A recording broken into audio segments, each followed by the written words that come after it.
Hi అండి. నేను రమ. ఇది నా first video. Rangoli with story అంటున్నారు. ఏంటబ్బా!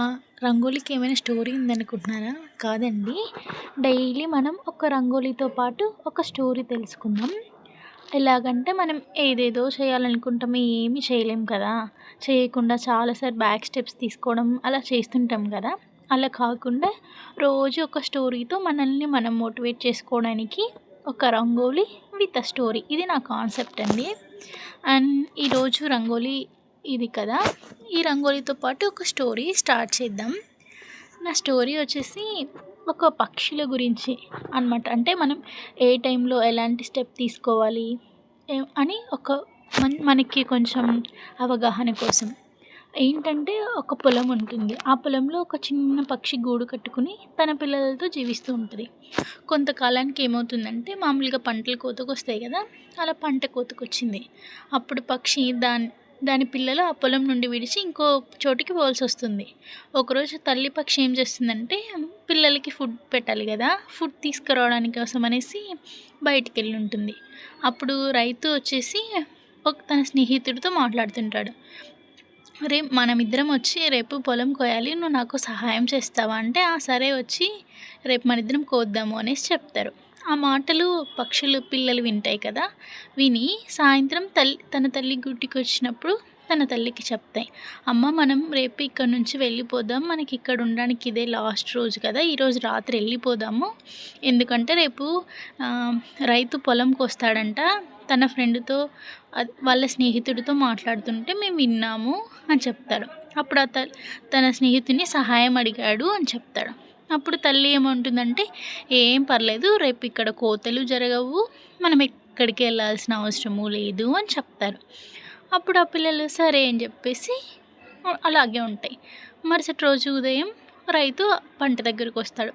అప్పుడు రైతు తనలో తాను, అయ్యో ఈరోజు నా స్నేహితుడు వస్తాడనుకున్నాను, కానీ అతడు నాకు సహాయం చేయడానికి రాలేదు, రేపు ఖచ్చితంగా నేను పొలం కోస్తాను, నా బంధువుల సహాయం తీసుకుంటాను అనేసి చెప్తాడు.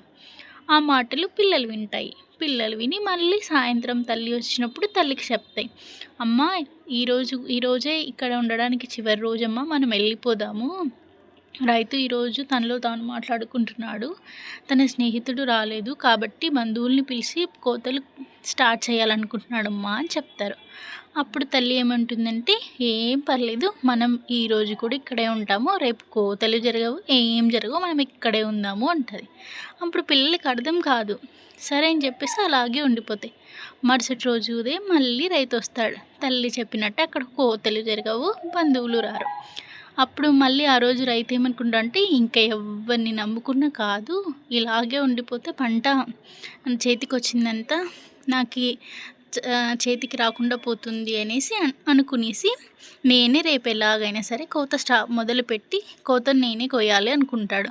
ఆ మాటలు పక్షులు విని మళ్ళీ చెప్తాయి, అమ్మ ఈరోజు మనం ఇక్కడ ఉండడానికి లాస్ట్ రోజమ్మా, రైతు ఏమన్నాడంటే ఇంకెవ్వరు రావట్లేదు, తనే కోసుకోవాలనుకుంటున్నాడు అమ్మ, ఇప్పుడన్నా వెళ్దామా అంటాయి. అప్పుడు తల్లి ఉండేసి ఈరోజు ఖచ్చితంగా వెళ్ళిపోదాం అంటారు.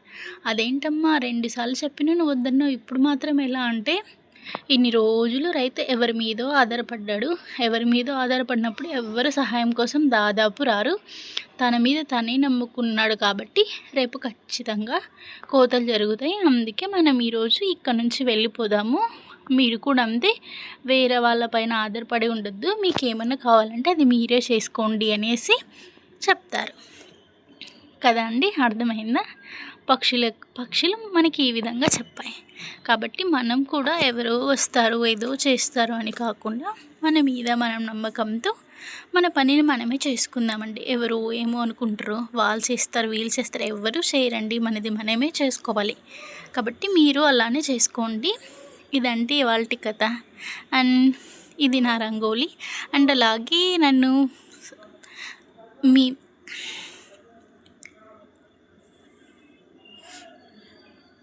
థ్యాంక్స్ అండి, నా వీడియో చూసి నా కథ విన్నందుకు. ఇలాగే నన్ను రోజు సపోర్ట్ చేయండి. Thank you for watching my video.